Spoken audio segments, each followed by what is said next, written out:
नमस्कार, मैं हूं राजकिशोर। नमस्कार, मैं हर्षवर्धन त्रिपाठी। तो आज जब आपसे मुखातिब हैं तो बहुत ज्यादा कुछ बात करने के लिए नहीं है, लेकिन इतना कुछ बात करने के लिए है क्योंकि बात है महाराष्ट्र की और झारखंड की और उसके साथ उत्तर प्रदेश, राजस्थान, पश्चिम बंगाल और पंजाब जैसे राज्यों के उपचुनावों की।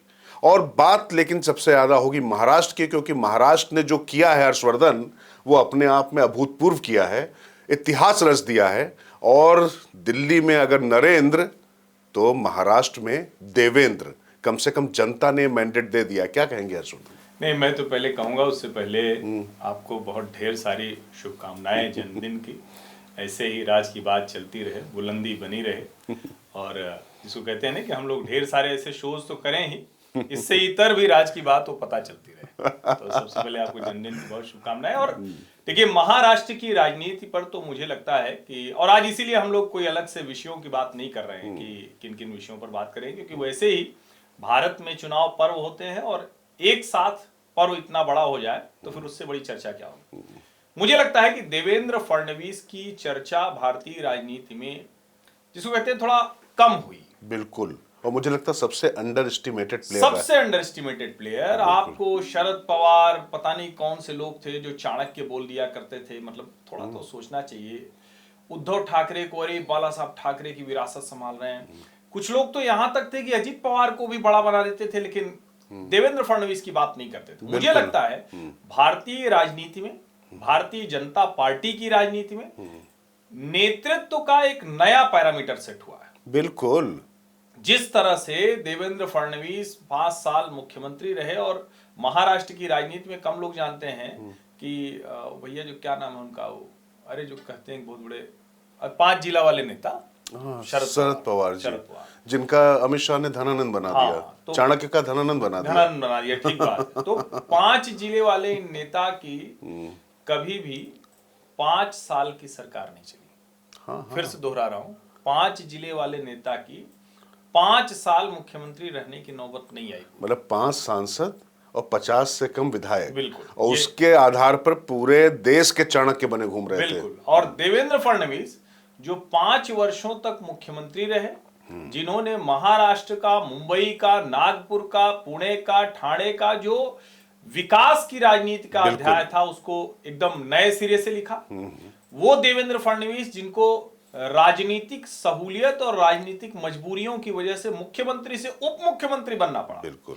वो देवेंद्र फडणवीस जिनके खिलाफ हर तरह की साजिश की गई, चाहे वो शरद पवार हो, चाहे उद्धव ठाकरे हो, यहां तक कि विद इन बीजेपी भी, भारतीय जनता पार्टी के भीतर भी उनको लत्ती मारने की कोई कम कोशिशें नहीं हुई। उन सब से उबर कर देवेंद्र फडणवीस देवा भाव ने नहीं। मैं एक बात जो कहना चाहता हूं सबसे ज्यादा, और तो और जाने दीजिए, राजनीति में तमाम विषय होते हैं, तमाम मुद्दे ऐसे होते हैं जिस पर लोगों की खींच होती है, चिढ़ होती है, आलोचना होती है।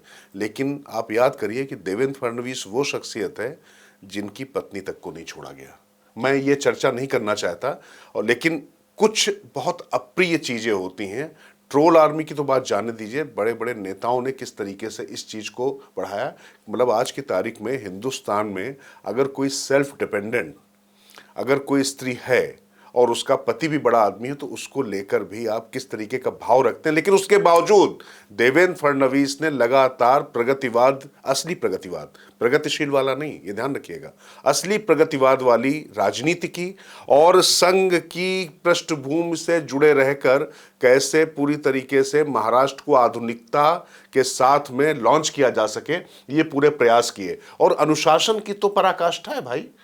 सोचिए कि जो व्यक्ति मुख्यमंत्री रहा हो वो उप मुख्यमंत्री बन जाता है, चूं तक नहीं करता है और बिल्कुल सिर झुका के वैसे ही काम करता है। और आज की तारीख में तमाम दिग्गज, बाला साहब ठाकरे की विरासत के जो उत्तराधिकारी उद्धव ठाकरे, उसी तरीके से शरद पवार, जो बात हर्षवर्धन कर रहे थे, अजीत पवार, सबकी आप चर्चा कर रहे हैं, लेकिन बिना किसी वंश का एक व्यक्ति वहां पर आता है और उसके खिलाफ सबसे ज्यादा निगेटिव कैंपेन क्या चलाते हैं कि मराठा उसके खिलाफ है। लेकिन जब वो जिहाद की बात आती है, वोट जिहाद की बात आती है, तो वो धर्म युद्ध की बात करके बिल्कुल ताल ठोकता है हर तरीके से। शिष्ट है, सौम्य है, विकास का चेहरा है, लेकिन जब जरूरत पड़ती है तो उसको पता है कि तलवार से कब म्यान से निकालनी, वो निकाल कर उस तरीके से भी संघर्ष करता है। और मुझे लगता है कि हर्षवर्धन, अब ये जो चर्चा चल रही है ना कि बिहार का फार्मूला चलेगा, मुझे लगता है कि अगर इस तरीके की कोई बात भी करता है तो मुझे लगता है कि वो मैंडेट के साथ धोखा करेगा, क्योंकि यहां पर जो है इंजन भी वही है, बोगी भी वही है, उसके पीछे जरूर 2-4 बोगी लगी हुई है। नहीं बिल्कुल, और ये आपने चूंकि वो चर्चा कर दी, ठीक बात है, मैं भी शायद वो चर्चा नहीं करता, लेकिन देवेंद्र फडणवीस की पत्नी पर जिस तरह की टिप्पणियां घटिया कुमार जैसे लोगों ने की, और वो तो खारिज किया हुआ व्यक्ति है, अपनी विचारधारा से लेकर, अपनी राजनीति से लेकर, अपने राज्य तक से जिसको खारिज कर दिया गया, और बाहर भी जाकर कुछ, तो ऐसे घटिया कुमार लोगों की क्या बात करना। लेकिन उस घटिया कुमार की टिप्पणी का जवाब भी देवेंद्र फडणवीस ने यही दिया कि देखिए, ये जिसको कहते हैं ना कि आप एक स्त्री को एक स्वतंत्र तौर पर नहीं देख पाते हैं, और कमाल की बात ये कि ये वो लोग करते हैं जो खुद फेमिनिज्म, नारीवाद, प्रगतिशीलता, स्त्री विमर्श, आधी आबादी, पता नहीं क्या क्या बोलते रहते हैं, लेकिन आधी आबादी ने कमाल किया, और उसमें दोनों ही चीजें रही। एक तो देवेंद्र फडणवीस जो नेता के तौर पर उभर कर आए, दूसरा राष्ट्रीय स्वयंसेवक संघ जिसने पहले दिन से इन चुनावों को अपनी प्रतिष्ठा का प्रश्न बनाया। शताब्दी वर्ष में संघ के मुख्यालय नागपुर वाले, महाराष्ट्र वाले राज्य में जीत बहुत जरूरी थी। और तीसरा एकनाथ शिंदे, उनकी भी प्रशंसा जमकर करनी चाहिए। एकनाथ शिंदे और देवेंद्र फडणवीस के बीच में जो सामंजस्य रहा वो कमाल का रहा। और राजकिशोर, मुझे लगता है कि ये इतिहास में दर्ज होगा, एक परिवारवादी पार्टी को चचा भतीजे की लड़ाई, भाई बहन की लड़ाई, पिता पुत्र की लड़ाई, ये सब तो चलता है, लेकिन कोई दूसरा व्यक्ति यानी नेता का उत्तराधिकारी जो हो वो पार्टी खींच कर लेकर चला जाए, ये तो आज तक के इतिहास में हुआ नहीं। नहीं, देखिए, एक शिंदे ने कर दिखाया, शिंदे ने कर दिखाया, और कुछ आप देखिए अजीत पवार ने भी कर दिखाया। मतलब इस बार तो क्रेडिट अजीत पवार के तमाम उनकी जो नकारात्मक छवियां थी उसके बाद कर दिखाया। लेकिन शिंदे की एक बात बिल्कुल मैं इस पे मानूंगा कि बाला साहेब ठाकरे की विरासत का असली उत्तराधिकारी कौन है शिवसेना में, ये उन्होंने साबित कर दिया कि ये उस वंश में उपजा होना जरूरी नहीं है। जरूरी है कि उनका वैचारिक पुत्र कौन है, जो वैचारिक उनका अधिष्ठान है, जो आख्यान है, उसको आगे लेकर चलने वाला व्यक्ति कौन है, तो वो उन्होंने साफ कर दिया। और एक बात आप समझिए, शिवसेना और भारतीय जनता पार्टी ये नैसर्गिक, जिसको कहते हैं हम, पूरी तरीके से गठबंधन था। जैसे ही कोई दूसरे के साथ गया, कांग्रेस के साथ जाना मतलब बाला साहेब ठाकरे की विरासत को वो लोग कह रहे हैं कि तोड़ दिया भारतीय जनता पार्टी ने, और कह कौन रहा है? कांग्रेस। बिल्कुल है? आप सोचिए, मतलब कि, तो इस चीज को आप समझिए, जनता सब जानती, पब्लिक सब जानती है, और इस बार उसने दिखा दिया, समझा दिया। और जो आधी आबादी की आप बात कर रहे थे वो बड़ा महत्वपूर्ण है यहाँ पर, कैसे जो है पूरी तरीके से एन चुनाव के वक्त पहले जो है लाडली बहन योजना ने कमाल दिखाया, लाड़ो ने दिखाया, और यहाँ पर जो है माझी लाकड़ी ने कमाल कर दिया। और अब मुझे लगता है कि सबसे बड़ी बात है कि जो देवेंद्र फडणवीस की बात हम लोग कर रहे थे, शताब्दी वर्ष जब आरएसएस बना रहा है तो जो मुख्यमंत्री होना चाहिए वो वहां पर गणवेश में होना चाहिए। इसलिए मुझे लगता है कि महाराष्ट्र का जो मुख्यमंत्री है वो गणवेश में जब वहां पर मौजूद होगा तभी मतलब होगा। अब शिंदे तो गणवेश धारण करेंगे नहीं। देवा भाऊ निश्चित तौर पर संघ स्वयंसेवक के तौर पर, नागपुर के तौर पर एक शानदार ट्रैक रिकॉर्ड रहा। सबसे कम उम्र के नागपुर के मेयर के तौर पर अटल बिहारी वाजपेयी उनको मॉडल एमएलए कहा करते थे, क्योंकि देवेंद्र फडणवीस देखने में सुदर्शन है। उनका एक किसी कंपनी ने उनको मॉडल के तौर पर नागपुर में डाल दिया था, तो वो चित्र चला तो उन्होंने मॉडल एमएलए कहा। तो ये मॉडल एमएलए भर नहीं है, मॉडल बीजेपी कार्यकर्ता है, मॉडल मतलब आदर्श, तो आदर्श मुख्यमंत्री है।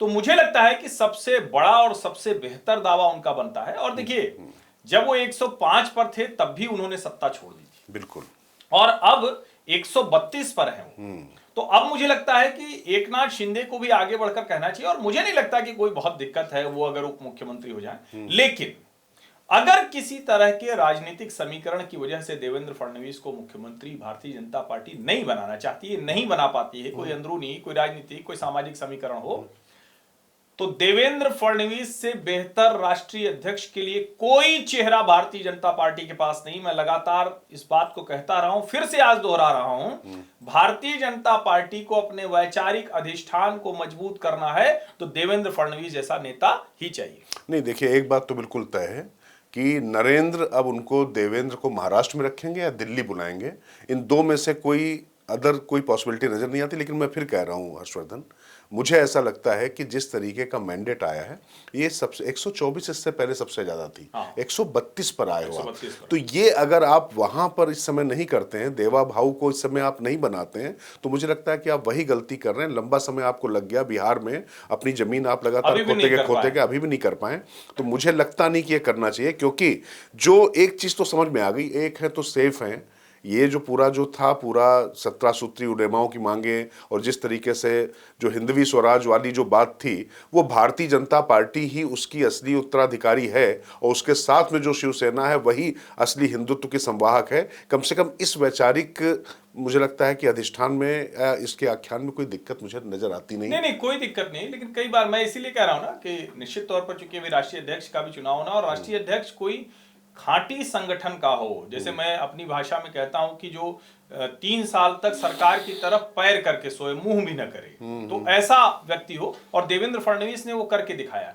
लेकिन निश्चित तौर पर देवेंद्र फडणवीस मुख्यमंत्री पद के लिए, और देखिए देवेंद्र फडणवीस ने जो कमाल का काम किया है, अभी जो मुंबई ट्रांस हार्बर लिंक जो 1966 में पहली बार प्लान होता है और मुंबई के लोगों को अब जाकर मिलता है। जो कोस्टल रोड की परिकल्पना कब से थी, अलग अलग जब मुंबई का विजन तैयार किया गया था तो वहां के बड़े लोगों ने तब ये तैयार किया था। ठाणे मीरा भाईंदर वहां तक जो मेट्रो लाइन जानी थी अभी तक नहीं बन पाई, अभी भी वो खंबे चल रहे हैं, अब जाके तेजी आई थी। जिस तरह से जो जलयुक्त शिविर जो किया था महाराष्ट्र में किसानों के लिए, वो कमाल का काम था। तो देवेंद्र फडणवीस एक जो विकास के साथ हिंदुत्व का नेता है, और महाराष्ट्र की जनता को, विशेष करके मुंबई के लोगों को जो उनको मिलना चाहिए वो मिला नहीं। मुंबई का स्पिरिट कह के आप उनको परेशान करते रहते हैं, उनको सेवाएं सुविधाएं। और ये जो उद्धव ठाकरे शरद पवार की जोड़ी थी, ये तो बड़ी खतरनाक है महाराष्ट्र के लिए। आते ही 7-8 लाख करोड़ के परियोजनाओं पर रिव्यू डाल दिया, समीक्षा डाल दिया, अभी भी कहा रोक देंगे, आरे मेट्रो कार शेड रोक देंगे। ये विकास विरोधी जो महाविकास अघाड़ी कहते थे, ये महाविकास पिछाड़ी है, और इसीलिए पिछड़ गई। मुंबई के लोग भला इनको क्यों बर्दाश्त करते? नहीं, आप सोचिए ना, आप कर क्या रहे हैं। जो आपने कहा ना कि मतलब उद्धव ठाकरे या अजीत पवार की बात होती थी, भाई यहाँ तो दिक्कत ये है ना कि नेहरू के उत्तराधिकारी राहुल गांधी को ही माना जा रहा है, क्योंकि वो उस वंश में पैदा हो गए हैं। तो ये जो चीज़ है, मुझे लगता है कि जनता इसका जवाब दे रही है अपने तरीके से। और उद्धव ठाकरे का जो अवसान है, संजय राउत जैसा जो बिल्कुल बैड माउथ व्यक्ति, क्या मतलब कहा जाए उस व्यक्ति के बारे में, क्या कुछ नहीं बोला उस किसी ने संजय राउत के बारे में कहा राजकिशोर कि वो इंटरनेशनल स्पोक्स पर्सन है। हाँ, दरअसल वो जिसको कहते हैं ना, जय का फाल मास्टर ऑफ नन। और कुल मिला के मैं ये कह सकता हूँ कि उस समय, मैं किसी को धृतराष्ट्र नहीं कह रहा हूं, लेकिन चूंकि धृतराष्ट्र उस समय अनीति की तरफ थे, संजय को तो खैर एक जिम्मेदारी दी गई थी, लेकिन ये संजय जो है ये अनीति की तरफ ही लेकर गया उद्धव ठाकरे को। अनीति, देखिए, मैं किसी खेमे में कोई बैठा उस लिहाज से नहीं कह रहा हूं, लेकिन जो सोच प्रगति के खिलाफ हो, विकास के खिलाफ हो, जरा धारावी प्रोजेक्ट की अब जरा बात कर लीजिए। वो एक सीट जरूर जीत गई है महाविकास अघाड़ी, लेकिन आप सोचिए कि वहाँ पर जो लोग तमाम रह रहे थे और वहाँ पर किस तरीके से जरायम पलता था, लॉ एंड ऑर्डर की भी समस्या थी, और कैसे जो है वहाँ पर अंडरवर्ल्ड भी वहाँ से ही संचालित होता था, लोग वहाँ से निकलते थे। कुल मिला के उनको एक अच्छा जीवन दिया जा रहा है, एक विकास की नया बयार बह रही है वहाँ पर। इसका आप विरोध करेंगे क्यों? क्योंकि आपको अपना एक नैरेटिव सेट करना है। और मैं फिर कह रहा हूँ, पूरी जिम्मेदारी के साथ कह रहा हूँ, जिस तरीके के पूरे सूत्र आ रहे हैं वो स्वाभाविक रूप से पूरा उसमें विदेशी हाथ दिखाई पड़ता है, सोच नहीं दिखाई पड़ती है, विदेश का हाथ जो है दिखाई पड़ता है। और राहुल गांधी उस मुद्दे को लेकर चलते हैं, उद्धव ठाकरे भी उसी मुद्दे को आगे बढ़ाते हैं। तो आप सोचिए कि आप महाराष्ट्र की जनता के साथ में, वहाँ आने वाले लोगों के साथ में, जो इकोनॉमिक कैपिटल जो हिंदुस्तान की कही जाती है, उसकी आप कैसी तस्वीर दिखाना चाहते हैं। तो मुझे लगता है कि ये जो विकास के खिलाफ जो बात हर्षवर्धन कह रहे हैं कि जो लोग थे उनको ये जवाब दिया गया है, ये बहुत महत्वपूर्ण है। नहीं, और इसमें ये भी आप समझिए ना, आप हवाई जहाज से भारत की फाइनेंशियल कैपिटल में उतरते हैं, भारत की फाइनेंशियल कैपिटल आर्थिक राजधानी से कहीं और जाते हैं, और आपको गंदी सी झुग्गी झोपड़ी वाली बस्ती नजर आती है। और आप क्यों चाहते हैं कि वहां रहे क्यों भाई? चाहते हैं भाई? जब उनको अच्छी जगह मिल रही है। किसका हित है? कौन से गुंडे, कौन से माफिया, कौन से ड्रग ये डीलर, पॉइंट ध्यान कौन से रखिएगा। आर्म्स डीलर, कौन लोग हैं जो मनी माफिया मसल पावर से, और ठीक है एक समय में नवाब मलिक हो, एक समय में शरद पवार हो, इनकी यही थी कि ये मनी माफिया मसल पावर को मैनेज कर लेते हैं। तो क्या उसके लिए मुंबई है? और मुंबईकर क्यों उसको झेले? तो मुझे तो लगता है, और मैंने उसको पढ़ा जो गौतम अडानी ने लिखा है धारावी रीडेवलपमेंट के लिए, उन्होंने लिखा जब मैं मुंबई आया तो मैं भी यहां आया था, लेकिन यहां के लोग बेहतर जीवन डिजर्व करते हैं। और किसी भी शहर में मैं ये मानता हूं कि अगर देश विकास की तरफ जा रहा है, अगर हम one of the 5th largest economy में से हैं, 3rd लार्जेस्ट इकोनॉमी की तरफ बढ़ रहे, तो हमारे देश के हर व्यक्ति का जीवन स्तर बेहतर होना चाहिए। झुग्गी झोपड़ी जैसी चीज तो नहीं होनी चाहिए। हाँ, उसमें जो भी नियम कायदे कानून हो, और देवेंद्र फडणवीस ने बड़ी अच्छी बात कही थी, उन्होंने कहा कि ये महाराष्ट्र सरकार का उपक्रम है, अडानी अगर नहीं ठीक से काम करेगा तो उसको निकाल के बाहर कर देंगे, शर्तें हम तय करेंगे। और मुझे लगता है यही होना चाहिए। तो वेल्थ क्रिएटर को गाली देना, पैसा सबसे चाहिए, उद्योगपति से चाहिए, चंदा चाहिए, हेलीकॉप्टर में घूमना है, लेकिन गाली देने वाला भी थोड़ा उल्टा पड़ गया। नहीं, और तो और देखिए ना, कुल मिला के जब राहुल गांधी अमेरिका की कोर्ट में हुआ, लेकिन मेरा एक सवाल है कि अगर मैं सपोज करूं, मैं यहाँ से अभी जो है एलन मस्क के खिलाफ एक एफआईआर दर्ज करवा दूं, तो अमेरिका के अखबारों में या अमेरिका के पॉलिटिशियंस उसका कितना लोड लेंगे? नहीं, लोड ही नहीं लेंगे, वो मूर्ख थोड़ी ना। और तो और जाने दीजिए, अमेरिका ने इस खबर का भी बहुत लोड नहीं लिया। मैंने तो देखा तमाम अखबार, तमाम जो डिजिटल चैनल देखे, उनके लिए बस एक महज एक छोटी सी संक्षेप सार जैसे नहीं होता है, वैसी खबर है भाई। और यहाँ पर ये अपनी खोपड़ी पर लेकर ऐसा नाच रहे हैं, भैया मिल गया मिल गया मिल गया। क्या मतलब हिंदुस्तान का अपमान करने में, हिंदुस्तान के उद्योगपतियों को पूरी तरीके से बदनाम करने का जो भी उपक्रम होगा, उसमें आप जो है मतलब यूरिका यूरिका करके आर्किमिडीज की तरह चिल्लाने लगेंगे। और राजकिशोर ये भी है कि केन्या में मान लीजिए अडानी का ठेका रद्द हुआ, तो किसको जाएगा? कोई चाइनीज कंपनी होगी या कोई और होगा, तो भैया उनका लाभ कौन कराना चाहता है? सवाल और है ना? भारत की कंपनी अगर दुनिया में ठेके ले रहे, और मैं बार बार याद दिलाता हूं 2006, 7, 8 में रतन टाटा जी अब नहीं रहे, हम लोग उनका बड़ा सम्मान करते हैं, उसी तरह से याद करते हैं, लेकिन उस वक्त जगुआर, लैंड रोवर, टेटली, जाने क्या क्या खरीदती चली जा रही थी। तो क्या भारत के विपक्ष को उस वक्त, क्योंकि उस वक्त तो नरेंद्र मोदी नहीं थे, लेकिन क्या आडवाणी जी को, जोशी जी को और जो पार्टी के दूसरे नेता थे उनको कहना चाहिए था कि नहीं नहीं, मनमोहन सिंह की सरकार बिक गई है, रतन टाटा के लिए सब कर रही। और अभी एयर इंडिया तो रतन टाटा को गया, टाटा समूह को गया, रतन टाटा क्या टाटा समूह को गया। मुझे लगता है उद्योगपति, कोई भी उद्योगपति हो, सरकार की नीतियों से प्रभावित होता है। उद्योगपति कंपनियां बड़ी नहीं होंगी तो देश बड़ा नहीं होगा। जहां तक रही उद्योगपति की गड़बड़ करने की बात, मैं बार बार कहता हूं, जो गड़बड़ करे उसके खिलाफ देश के कानून के नियम कायदे के लिहाज से जो कार्रवाई होनी हो, लेकिन उसके आधार पर राहुल गांधी ऐसी बचकानी बात कर दें कि सीधे अरेस्ट करो गौतम अडानी को। क्यों अरेस्ट कर लो भाई? तो उससे पहले भूपेश बघेल और गहलोत और उसके अलावा स्टालिन, इन सबको क्यों ना गिरफ्तार करो, ये बताओ ना, क्योंकि इनको ही रिश्वत देने की बात की जा रही है ना। ये किसमें पेच है? इन्हीं लोगों को महाराष्ट्र का ऑब्जर्वर बनाया, ये सब तो अडानी के आदमी है। अब आप सोचिए ना कि कुल मिला के, अच्छा मुझे तो वही लगता है ना कई बार हर्षवर्धन, समझ में नहीं आता कई बार कि राहुल गांधी का जो पूरा जो वो लेफ्ट वाला जो इकोसिस्टम है, उसमें कितना घिर चुका है ये शख्स। आप ये देखिए ना, घिर नहीं चुका है। अब जिसको कहते हैं ना कि आप आत्मसात कर लिया, आत्मसात कर लिया, आत्मा और शरीर में भेद नहीं है, अब दोनों एक जैसे हैं। लेकिन महाराष्ट्र से हम आगे बढ़े उससे पहले देखिए, महाराष्ट्र का जो मैप है ना, वो महाराष्ट्र का नक्शा छत्रपति शिवाजी वाले हिंदवी स्वराज्य के बाद, वीर सावरकर के उस जो हिंदू राष्ट्र की कल्पना के बाद शायद पहली बार ऐसा दिखा होगा ये मैप, जिस तरह से ये जो महायुति का जो ये पूरा दिख रहा है। और भले ही उसमें एकनाथ शिंदे भी हैं, अजीत पवार है, लेकिन कुल मिलाकर अजीत पवार भी अभी तो सब भगवान में ही कहे जाएंगे, चाहे जो नहीं। एक आंकड़ा आपको और बता दिया जाए, बड़ा दिलचस्प, मतलब आपको ही पता है, दर्शकों को बता दिया जाए। 36 मुस्लिम बाहुल सीटें हैं, उनका आंकड़ा जानते हैं क्या है? 22 में महायुति जीती है। यह सबसे बड़ा जवाब है कि प्रगति के साथ में, और अगर नवाब मलिक की बेटी सना मलिक अगर महायुति से जीत रही है तो इसका भी एक मैसेज है। आप समझिए होता क्या है, बाला साहब ठाकरे को 30 से 35% मुस्लिम वोटर जो होते थे वोट देते थे शिवसेना को, जिस समय वो वहां पर होते थे। क्यों जानते हैं? क्योंकि उनको मालूम था कि ये जो हिंदुत्व है ये उनको विकास के पथ पर डाला, उनको अच्छा जीवन दे रहा है, उनकी सुरक्षा की गारंटी था। तो संघ का शताब्दी वर्ष भव्य होगा, बिल्कुल भव्य तो वैसे ही होगा। संघ कोई बहुत ढोल नगाड़ा तो बजाता नहीं है, लेकिन ठीक है, एक ये आवश्यक था कि संघ के शताब्दी वर्ष में महाराष्ट्र में, जहां नागपुर से जहां से वो शुरू हुआ, तो वहां तो भगवा विचार की नहीं, मैं सरकार इसीलिए होनी कह रहा हूँ, मुझे इसीलिए लग रहा है कि जो कम से कम संघ के शताब्दी वर्ष में जो उस प्रदेश का मुख्यमंत्री हो वो स्वयं सेवक ही होना चाहिए। वो जब गणवेश में वहां पर खड़ा होगा तो वो आभा ही अलग होगी। हालांकि प्रधानमंत्री भी खड़े होंगे वहां पर, और गृह मंत्री, रक्षा मंत्री सब खड़े होंगे, सब जानते हैं कि अब सब स्वयं सेवक है, लेकिन उस प्रदेश का जो मुखिया वो जब खड़ा होगा तो ये ज्यादा महत्वपूर्ण है। लेकिन एक बात चलते चलते करना जरूरी है, उद्धव का क्या होगा? क्या है वो, ऊधो मन भय 10-20, 20, वो तो मतलब लेकिन जो अब तो 20 पे ही शायद जाके टिके हैं। 10 हैं शरद पवार और 20 हैं उद्धव ठाकरे। मुझे लगता है कि भारतीय राजनीति का एक ऐसा उदाहरण उद्धव ठाकरे साबित हो रहे हैं।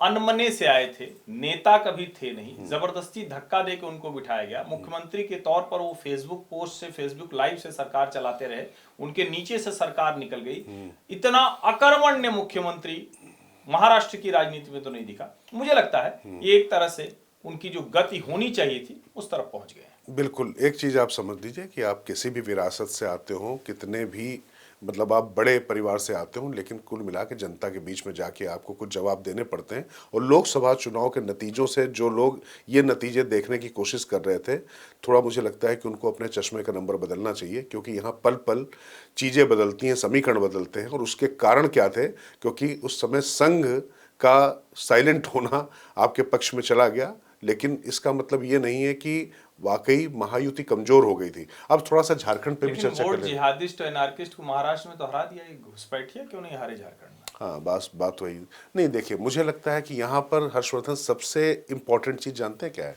भारतीय जनता पार्टी ने एक बहुत बड़ी गलती की वहां पर। हेमंत सोरेन बनाम हेमंतो विश्व शर्मा कर दिया, मतलब झारखंडी बनाम गैर झारखंडी कर दिया। बिल्कुल।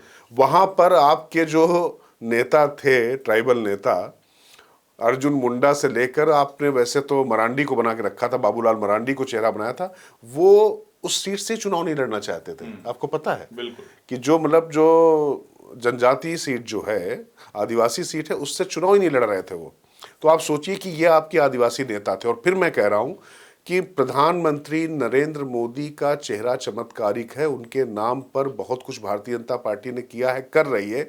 लेकिन अब जनता ये कहती है कि भैया कुल मिलाकर उन्होंने अपना काम कर दिया, लेकिन नीचे जो प्रदेश में रहना है वो कौन है, वो लीडरशिप कौन है? तो ये जो लीडरशिप प्रदेशों में लगातार अब ये मोहन यादव बना देना और भजनलाल बना देना, दोनों के प्रति कोई अनादर का भाव नहीं है, लेकिन निश्चित तौर पर वो नेता नहीं थे राज्य के, और वहां पर एक अलग तरीके से राजनीति चली आ रही थी। लेकिन जहां पर लड़ाई तगड़ी है, वहां पर नेता तगड़ा है, वहां पर आपको अपना नेतृत्व तैयार करना पड़ेगा। जो कमी आपको दिल्ली में महसूस होती है, जो कमी आपको पंजाब में महसूस होती है, वही झारखंड में हो रही। झारखंड में एक समय आपके पास नेतृत्व था, लेकिन आपका नेतृत्व धीरे धीरे वहां पर खत्म होता चला गया, नया नेतृत्व आप खड़ा नहीं कर पाए। और वहां पर सबसे बड़ा फैक्टर हुआ क्या?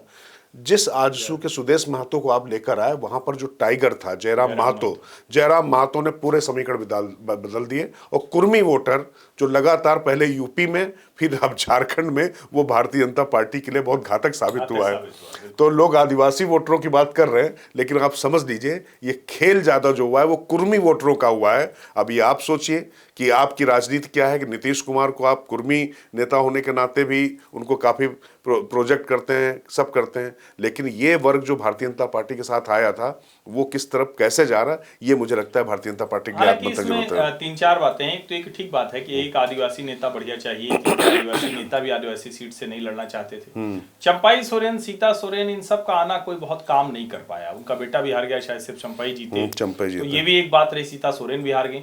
दूसरा क्या है कि आदिवासी जितना भोले होते हैं, भावुक होते हैं, वो शिबू सोरेन के साथ जुड़े हुए हैं। वहां एक आदिवासी पार्टी है, आदिवासी नेता है, आदिवासी एक तरह से परंपरा से।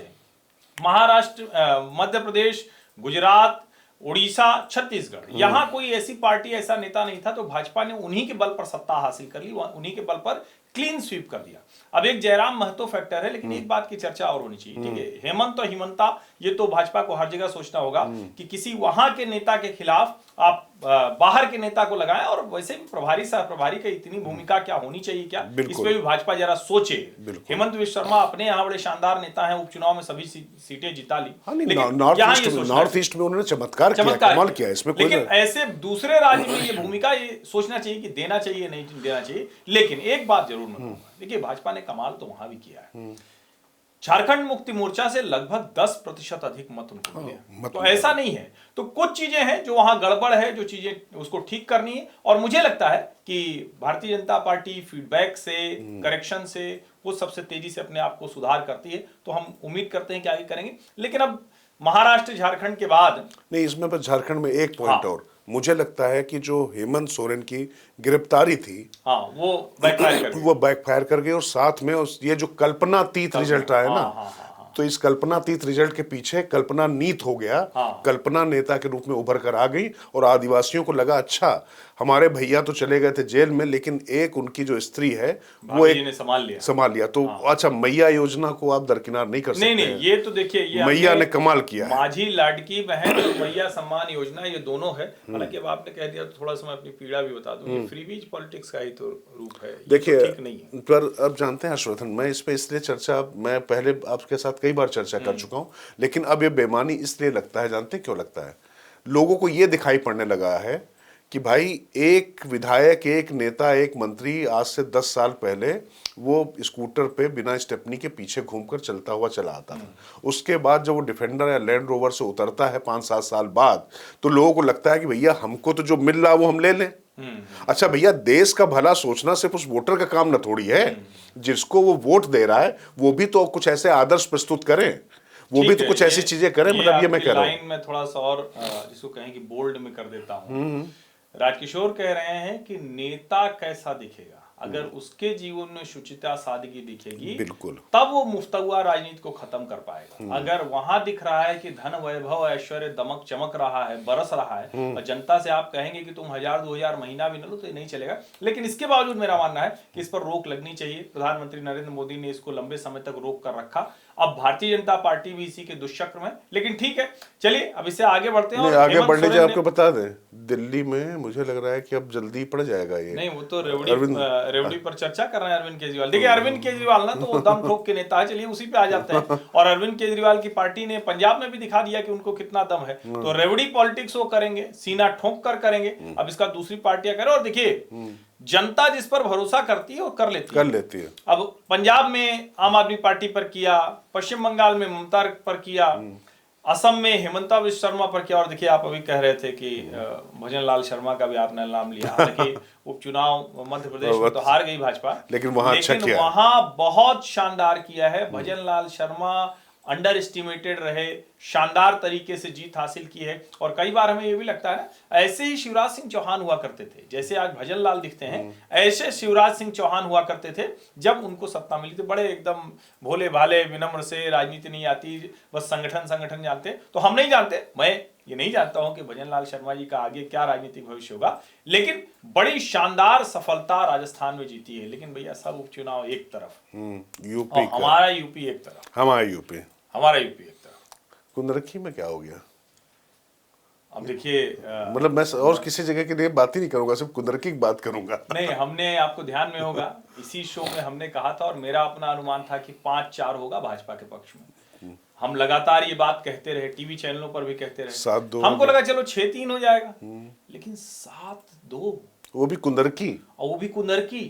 ये तो अयोध्या हो गया उनका। नहीं, अयोध्या नहीं हुआ, अयोध्या में तो कुछ ऐसा हुआ नहीं, वो तो ठीक है। यहाँ तो 1.25 लाख की जीत, और वो जो मुसलमान प्रत्याशी है समाजवादी पार्टी का, उसने कहा क्या था याद है आपको? उसने कहा था कि उसने कहा था कुत्ते के गले में सपा का पट्टा बांध कर खड़ा कर दोगे वो जीत जाएगा। तो मुसलमानों ने उसी को वो प्रत्याशी को कुत्ता बना दिया। हाँ, मतलब पट्टा हटा दिया, मतलब हटा ही दिया ना, मतलब नहीं, पट्टे सहित बांध दिया कुत्ते को। हाँ, यूं मान लीजिए कि उसको बांध दिया। अब 2 चीजें, एक तो ये कि हालांकि इससे कोई चुनाव पलटता है मैं नहीं मानता हूं, लेकिन कुंदरकी की ही बेटी है इल्मा अफरोज, शानदार आईपीएस ऑफिसर है। मैं निजी तौर पर नहीं जानता हूं, लेकिन जो ट्रैक रिकॉर्ड दिखता है, हिमाचल में जो समाचार मुझे दिखे कि एक कांग्रेस विधायक की पत्नी की गाड़ी का चालान करने पर उसको छुट्टी पर भेज दिया गया। इल्मा अफरोज पूरे चुनाव के दौरान कुंदरकी रही, कुंदरकी में लोग उसका सम्मान करते हैं, एक हो जाइए। दूसरी वजह, रामवीर सिंह जी हैं, ठाकुर हैं,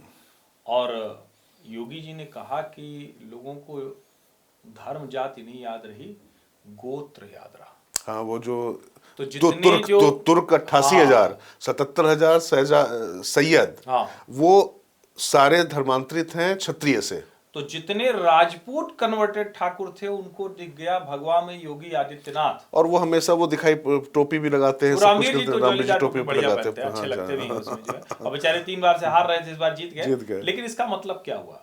इसका मतलब ये हुआ कि जो कई बार हम लोग, और मैं इससे कतई नहीं मानता हूं कि मुसलमान पूरे देश में भाजपा को एक सीट से ऐसा मत लगाइए, वो एकदम अलग है, बाकी वही चला है, बटेंगे तो कटेंगे, एक रहेंगे तो सेफ रहेंगे। लेकिन ये बताता है कि जो संघ कहता है ना बार बार, घर वापसी तो होनी चाहिए। ये कुंदरकी का चुनाव उस तरह से भी देखा जाना चाहिए। हालांकि मैं तो बस एक ही बात कहूंगा, बाबा कमांड में है।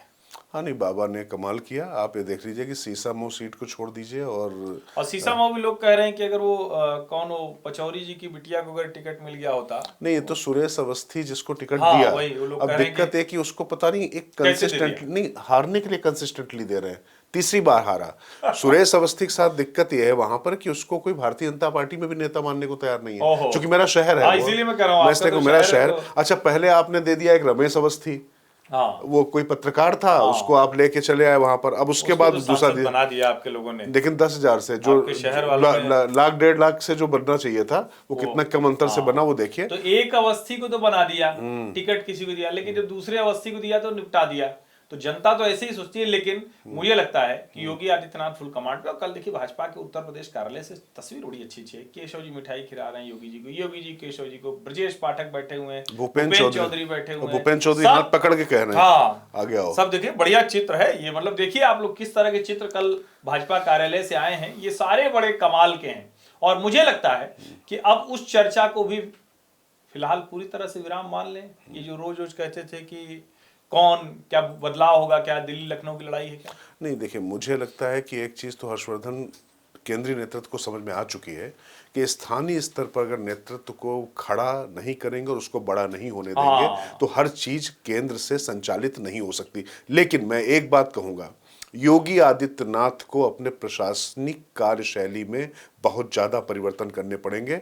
जो उन्होंने कहा है ना, बटेंगे तो कटेंगे, एक रहेंगे तो नेक रहेंगे, उनको भी संगठन, सरकार और समाज में ये करना पड़ेगा। मुझे लगता है कि इस स्थिति में योगी आदित्यनाथ का यूएसपी ये है, उनका प्रखर हिंदुत्व, उनकी ईमानदारी, उनका जो पूरी तरीके से हर समय 24 घंटे वर्कहोलिक रहना। लेकिन कई बार वो बहुत कुछ चश्मे लगा रखे उन्होंने, उन चश्मों को हटा के उनको अपनी खुली आंखों से देखना पड़ेगा। उनकी दृष्टि अच्छी होगी, मुझे ऐसा लगता है। अभी उनको चश्मा पहनना भी नहीं पड़ता है। तो मुझे लगता है कि थोड़ा सा अपने आप को विराट करना पड़ेगा। जो उनके आसपास जो चारणों और भाटों की जो फौज खड़ी हो गई है, उन चारणों भाटों ने तमाम राज सत्ताओं का अंत कर दिया। तो मुझे लगता है कि उनसे थोड़ा सा बचना पड़ेगा। आज तो ये वाला छोड़ दें, आज तो योगी जी की बम का समय नहीं, बिल्कुल बटेंगे तो कटेंगे, नैरेटिव है बिल्कुल। आज तो जिस तरह मैं चाहता हूं कि और बढ़े, इसलिए कह रहे हैं। नहीं ठीक है। और जिस क्योंकि ईमानदार नेता है, ईमानदार योगी आदित्यनाथ की तो छवि कमाल की है। और जो मैं तो ये भी कहूंगा कि फर्स्ट टाइम मुझे ऐसा लग रहा है कि अब तो प्रशासन पूरे नियंत्रण में है योगी जी के। हाँ, वो तो अब तो पूरी तरह से, क्योंकि ये जो परिणाम है ये सामान्य परिणाम नहीं है। अब एक बात और, असम में हिमंता, बंगाल में ममता, झारखंड में हेमंत, महाराष्ट्र में देवेंद्र, उत्तर प्रदेश में तो योगी जी है ही हैं, बाबा रे बाबा, राजस्थान में भजनलाल। एक तरह से कहें तो जनता स्थिरता की तरफ भी थोड़ा जाती है। उसका ये नहीं है कि अच्छा चलो सरकार पलट ही देंगे। तो ये जो कम्युनिस्ट माइंडसेट था देश से, वो भी खत्म हुआ कि जो सत्ता में है वो सब खराब ही है। नहीं, दरअसल लोगों को ये समझ में आ गया भैया कि कुछ नारे बजा दिए, कुछ ढपली बजा दी आपने, और कुल मिला के सिंहासन खाली करो कि जनता आती है। लेकिन यहाँ कोई सिंहासन, जनता को पता है कि सिंहासन पर कौन बैठेगा हम तय करते हैं, और हम उसकी अपनी बाध्यताएं, तो समय समय पर वो अपनी ताकत दिखा देती। लेकिन मैं एक सबसे महत्वपूर्ण बात जो कहना चाह रहा हूँ, मुझे लग रहा है कि हर जगह जनता ने दंभ और अहंकार को जवाब दिया। बिल्कुल बिल्कुल ठीक बात है। महाराष्ट्र में महाविकास अघाड़ी के नेताओं का दंभ, अहंकार और भाषा, दूसरी तरफ महायुति के नेताओं की विनम्रता। इसी तरीके से अगर आप देखेंगे झारखंड में जो शिबू सोरेन के पुत्र हैं हेमंत सोरेन, और उन्होंने पूरी तरीके से बहुत अपने आप को डाउन प्ले किया, ज्यादा से ज्यादा अपने आप को समर्पित दिखाया। वहीं पर हिमंतो बिश्व शर्मा, चूंकि वो चेहरा थे, उनका नाम इसलिए मैं ले रहा हूं, बहुत लाउडर थे, तो उसका एक जवाब दिया गया। उसी तरीके से अगर आप देखेंगे तो उत्तर प्रदेश में भी योगी आदित्यनाथ ने अपने नारे भले दिए हो, लेकिन योगी आदित्यनाथ खुद को उन्होंने उस तरीके से सिर्फ विकास और राजेश्वर, ये अच्छा आपने याद दिलाया। सबसे पहले योगी जी गए थे मिल्कीपुर, हाँ, और उन्होंने हेड ऑन लिया। एक मुख्यमंत्री की कुर्सी पर बैठा व्यक्ति 8, 9, 10 विधानसभा के उपचुनाव के लिए अपनी प्रतिष्ठा दांव पे नहीं लगाया, लेकिन लगाता उन्होंने लगाया। और सब लोग कह रहे थे कि हार जाएंगे तो योगी जी की राजनीति ये खत्म हो जाएगी। साबित किया उस आदमी ने, बिल्कुल साबित किया, रिस्क लिया। तो मैं ये कह रहा हूं कि जगह जगह जहां पर थोड़ा सा नेता विनम्र रहे, उन्होंने, अभी आप भजन लाल की भी चर्चा कर रहे थे, तो भजन लाल ने भी चुपचाप जो है अंडर प्ले होकर अपना जो है अपना काम किया। और बाकी बस एक बात मैं कहूंगा, शिवराज चौहान और भजन लाल में थोड़ी तुलना नहीं हो सकती। शिवराज जी एबीवीपी से लेकर भाजयुमो तक के राष्ट्रीय अध्यक्ष तक रहे थे, जनरल सेक्रेटरी थे, और पार्लियामेंट्री बोर्ड में सेक्रेटरी तक हुआ करते थे। नहीं, ठीक बात तो है। एक्सपोजर का जहां तक मामला है, हाँ नहीं, निश्चित तौर पर भजनलाल शर्मा, देखिए पार्टी में कोई कार्यकर्ता कहां से कैसे क्या कर जाता है वो अलग बात है, और तमाम लोगों ने साबित भी किया। मैं नहीं कहता हूं कि किसी को नहीं होना चाहिए, लेकिन मैं कह रहा हूं कि ये जो तुलना है ना, कि पर्ची से मुख्यमंत्री बनाने वाली जो परंपरा है वो नहीं होनी चाहिए। दरअसल महाराष्ट्र में मैं बिल्कुल नहीं देखना चाहता, मैं बिल्कुल बता दूं। नहीं, वहां तो कोई भी नहीं देखना चाहता। महाराष्ट्र की जनता तो बिल्कुल देखनी है। और देखिए, जनता की भावना का पार्टी को सम्मान करना चाहिए। और चलिए, अब जब यहां तक पहुंच गए हैं तो अब थोड़ा सा कुछ तो बात कर लीजिए। आप तो एकदम छोड़े जा रहे हैं। नहीं, कैसे छोड़ दें? अब तो मैं देख रहा हूं कि वायनाड से जो है जीत के आ गई हैं प्रियंका गांधी, प्रचंड बहुमत से जीत कर आई हैं। कितने लोग प्रियंका जी के चक्कर में 10 साल से कांग्रेस में हाशिए पे चले गए थे, वो एकदम बढ़िया सूट वूट सिला के तैयार हो गए हैं। हाँ नहीं, देखो, निश्चित तौर पर उनको लग रहा है कि कम से कम जो है प्रियंका जी वहाँ पर पहुँच गई हैं, तो अब उसके बाद ठीक है, सीटों में अंतर जरूर होगा। मतलब राहुल गांधी फ्रंट बेंच पे बैठेंगे, वो काफ़ी पीछे बैठेंगी, लेकिन उसके बीच में सबसे बड़ी प्रॉब्लम जानते हैं क्या आ रही है? सूट तो उनके पतिदेव ही सिलवाए बैठे हुए हैं, फिर उनके भाव वहां पर प्रकट हो गए, भैया हम का है। ठीक है, वो ये अपराध है क्या कि गांधी परिवार का दामाद हो गया, उधारी गांधी लेके सब पूरा परिवार सत्ता में है, बेचारा गांधी परिवार का दामाद है, फिर भी उसको मैं तो मानता हूँ भाई रॉबर्ट को कुछ दे देना चाहिए। रॉबर्ट ठीक आदमी है भाई, ठीक है, आरोप भले लगते रहे, कुछ साबित तो हुआ नहीं है, तो कुछ साबित हो जाता। वरना क्या भाई, पैसा कमा रहा है, गांधी परिवार का दामाद होगी, पैसा न कमाए तो क्या हमारी आपकी तरह बैठ के राज की बात हर्ष के साथ करे? नहीं तो देखिए, कुछ करेगा ना, गांधी परिवार का दामाद है, पैसा कमाएगा, बड़ा आदमी रहेगा, ठीक है, थोड़ा दे देना चाहिए। खैर, ये एक लाइटर नोट पे। लेकिन सीरियस नोट पे अगर कहें तो प्रियंका के आने के बाद कांग्रेस में एक बड़ा वर्ग है जो क्षण प्रतिक्षण तुलना करेगा राहुल और प्रियंका की। और ठीक है, आप कह सकते हैं कि भाई प्रियंका ने कौन सा अब तक कमाल कर दिया, लेकिन अभी तक वो संसदीय राजनीति में नहीं थी। अब वो संसदीय राजनीति में होंगी। दोनों की अपनी जो पीआर की टीम है वो काम करेगी। भले कांग्रेस के दोनों नेता हैं, भाई बहन है, बहुत प्रेम है दोनों में, लेकिन प्रेम उन दोनों में है। तो प्रेम तो सुप्रिया सुले और अजीत पवार में भी कम नहीं था भैया। शरद पवार गजब दे दिया और राज ठाकरे और उद्धव ठाकरे में भी कम नहीं था भैया। शिवपाल और अखिलेश यादव में भी कम नहीं था। क्या बात कर रहे हैं आप? तो कुल मिला के ये जो प्रेम है ना, ये बड़ा व्यक्तिगत होता है और पारिस्थितिक जन्य प्रेम होता है राजनीति में। आप देख लीजिए, भाई बहन वाला मामला, चाचा भतीजे वाला मामला, समझिए। इसीलिए, और एक बात और समझिए, महाराष्ट्र ने परिवारवादी राजनीति का भी अंत किया है। भले अजीत पवार जीते, लेकिन परिवारवादी राजनीति तो शरद पवार और उद्धव ठाकरे के पास थी, और इनके परिवार वाले भी निपटे, और अब यहाँ वाले भी हैं, चौहान भी निपटे। हाँ, अब जरा देखिए, नहीं, अशोक चौहान तो नांदेड़ भी नहीं जीता पाए। वही कह रहा हूँ कि इनके परिवार वाले भी निपटे हैं, महायुति वाले भी। अब देखिए क्या होता है। और ये निश्चित तौर पर जो राहुल प्रियंका, ये रोज जो तुलना होगी, जो एक दूसरे के साथ वो अलग अलग पैमाने पर कसे जाएंगे, तो वो भी एक महत्वपूर्ण होगा। तो मुझे लगता है कि ये भी एक बड़ी बात है। हालांकि एक बात और मैं कहूँ जिसको ठीक से बात कर लेनी चाहिए, ईवीएम, बैटरी परसेंटेज, ये वाली जो महामूर्ख जमात है ना, इसको जनता सबक सिखा रही, फिर भी ये सीख नहीं रही। दरअसल जानते क्या हो रहा है हर्षवर्धन, वास्तविकता को नकार कर अगर आप बिल्कुल शुतुरमुर्गी रवैया अपना के अपना सिर मिट्टी में डाल लेना चाहते हैं तो ये आपकी मर्जी, लेकिन ये नहीं हो सकता इस देश में कि आप लगातार संस्थाओं पर प्रश्न खड़ा करते रहें। तो झारखंड में अगर नतीजे आपके पक्ष में आ जाते हैं तो उसको आपको छोड़ देना चाहिए। और इस चुनाव ने एक बात और तय कर दी, मुझे लगता है कि प्रधानमंत्री नरेंद्र मोदी ने जो एक बात कही थी कि कांग्रेस अपने सहयोगियों की पीठ पर चढ़कर ही उनका वोट खा रही है और उनके बूते जी रही है, मतलब परजीवी एक तरीके से बता दिया, वो ये इस चुनाव से साबित हो गया। महाराष्ट्र में जहां पर उनको इंजन बनना था वहां पर वो इंजन सबको ले डूबा। झारखंड में जहां पर वो हेमंत सोरेन की पीठ पर सवार थे वहां पर वो वेताल की तरह सवार हैं और सत्ता में भी जाने वाले हैं। तो ये तो सच है कि कर्नाटक और तेलंगाना, हिमाचल की जीत को अगर आप छोड़ दें तो उसके बाद सब जगह पर कांग्रेस की स्थितियां ऐसी हैं कि वो सहयोगियों के बूते ही वो आगे बढ़ पा रही है, अपने बूते सहयोगियों को आगे बढ़ाने की हैसियत उसमें नहीं है। और उत्तर प्रदेश में ये बात समझा दी थी अखिलेश ने, और मुझे लगता है कि दिल्ली में ये अरविंद केजरीवाल अब समझाने जा रहे हैं, पंजाब में समझा ही दिया है। बिल्कुल होने नहीं, जा रहा है। दिल्ली पे अलग से बात करेंगे, अब अगले एपिसोड में बात करेंगे। तब तक थोड़ा और माहौल गर्म हो जाएगा। अरविंद जी अपने तरह की राजनीति कर रहे हैं, भाजपा को बहुत कुछ तैयारी करनी है, लेकिन जाते जाते कुछ तो बताइए ना।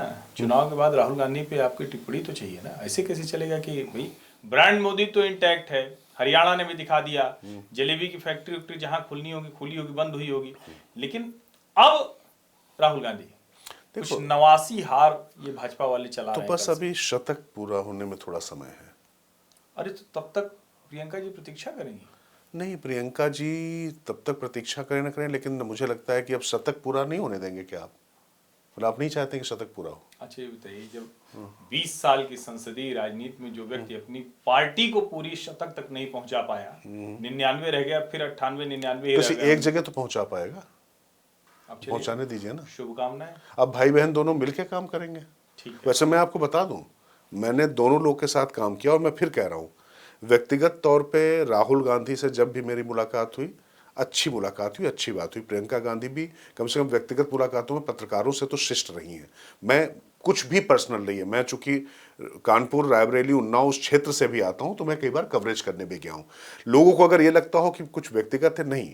दरअसल राजनीति में जब हम चर्चा करने बैठते हैं, नरेंद्र मोदी से घर नहीं चल रहा है हमारा, ना कोई कुछ यहाँ पर करे आ रहा है। जब हम यहाँ पर बात करते हैं, विचार विनिमय करते हैं, तो इस बात को आप समझिए, ये चीज जरूर दिमाग में रहती कि एक व्यक्ति ने अपनी पार्टी को कहां से कहां तक पहुंचाया और एक व्यक्ति ने कहां से कहां तक पार्टी को ला दिया। ये राहुल गांधी 2012 के बाद से इन्होंने कांग्रेस को बर्बाद करने में बहुत मेहनत की है। तब पार्टी को अगर इन्होंने खड़ा करने में मेहनत की होती तो निश्चित तौर पर भारतीय जनता पार्टी की स्थिति नहीं होती।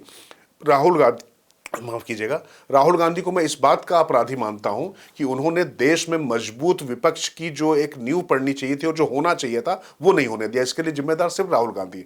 पहले कांग्रेस के भीतर उन्होंने अपना वर्चस्व स्थापित करने के लिए old guard versus new guard की लड़ाई खड़ा की। आपने चूंकि कहा तो मैं बिल्कुल आपको बता रहा हूं, मैंने बहुत करीब से उस पार्टी को कवर किया है। उसके बाद किस तरीके से बाहर से वो आयातित, मतलब इसलिए कह रहा हूं कि कांग्रेस की जो मूल विचारधारा, जो मूल उसका आख्यान था, उससे हटकर वो पूरा जो वामपंथी जो बेलें थी उससे पूरी तरीके से आच्छादित हो गए।